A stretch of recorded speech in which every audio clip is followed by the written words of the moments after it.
From the British Standards Institution, or BSI, warns that without action, 75% of the world's population could be facing drought, that governments will reject more drastic measures. Warmer than ever. Attack from Iran.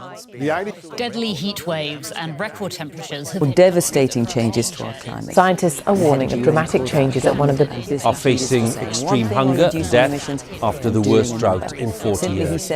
Now, the Republic of Somalia.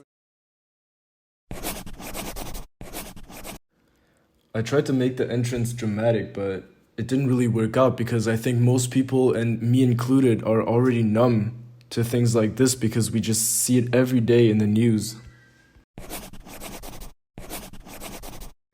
The important question is, what is being done about it, and how can we as individuals contribute to it?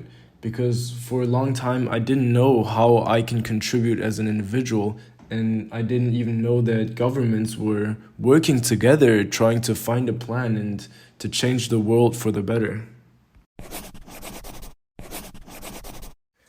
This is why it's so important to talk about the Sustainable Development Goals that were created by the UN.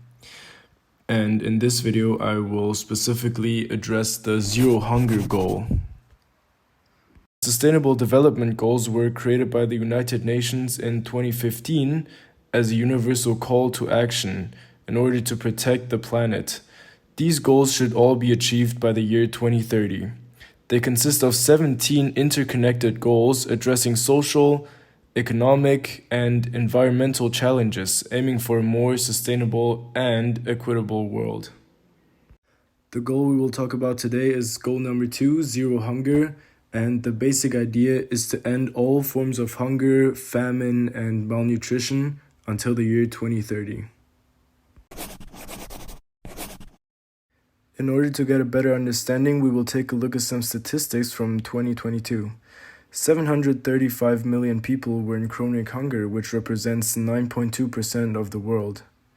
2.4 billion people faced food insecurity, which is 391 million more than in 2019. And 148 million children had stunted growth. That means because of malnutrition, hunger, food insecurity, they were not growing as fast as they were supposed to be.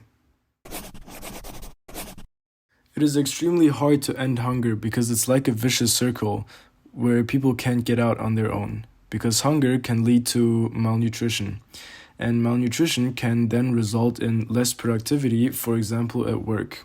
And that meant that people were unable to earn more money.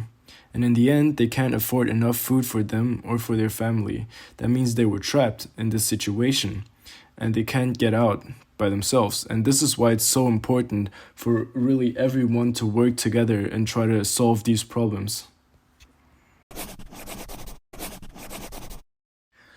Of course, there are many reasons that are causing hunger, but there are indeed a few major factors. For example, war. Even though it seems like we live in a very peaceful era, there are actually a lot of wars and armed conflicts happening. According to the Geneva Academy, there are currently more than 45 armed conflicts happening in the Middle East and North Africa, 21 armed conflicts in Asia, 7 armed conflicts in Europe, and 6 in Latin America. Another major factor are climate shocks. Climate shocks are extreme changes of the weather, often caused by climate change. And here again, you see that all the SDGs are connected and you can't really solve one without solving the other. And the reason why climate shocks are bad is because they can cause the declining in food production, which is happening right now, since it's very hard to farm crops. In order to be able to really change something, it is very important to have specific targets. Number 1, access to safe and nutritious food. Number 2, end malnutrition, especially for pregnant women and children, making sure that lactating girls get the nutrition they need, and there should be no stunting or wasting in children under 5. Number 3, helping small-scale farmers and focusing on income increase, especially for female employees, indigenous people, family farmers, pastoralists, and fishers. This can be done through providing equal access to land, knowledge, and financial services. Number 4, a sustainable food system and implementing resilient agriculture to the climate change and climate shocks is very important in order to secure the food production and try to reduce hunger. Even though it might seem like we as individuals can't do anything to help, there is actually always something that we can do, and it is our responsibility to contribute as much as we can. For example, we can start by supporting local farmers and making sustainable food choices, or starting to pay attention to the food waste so that the food actually goes there where it's needed. We can also join the conversation on social media and start spreading awareness for the Sustainable Development Goals and the problems that we are facing.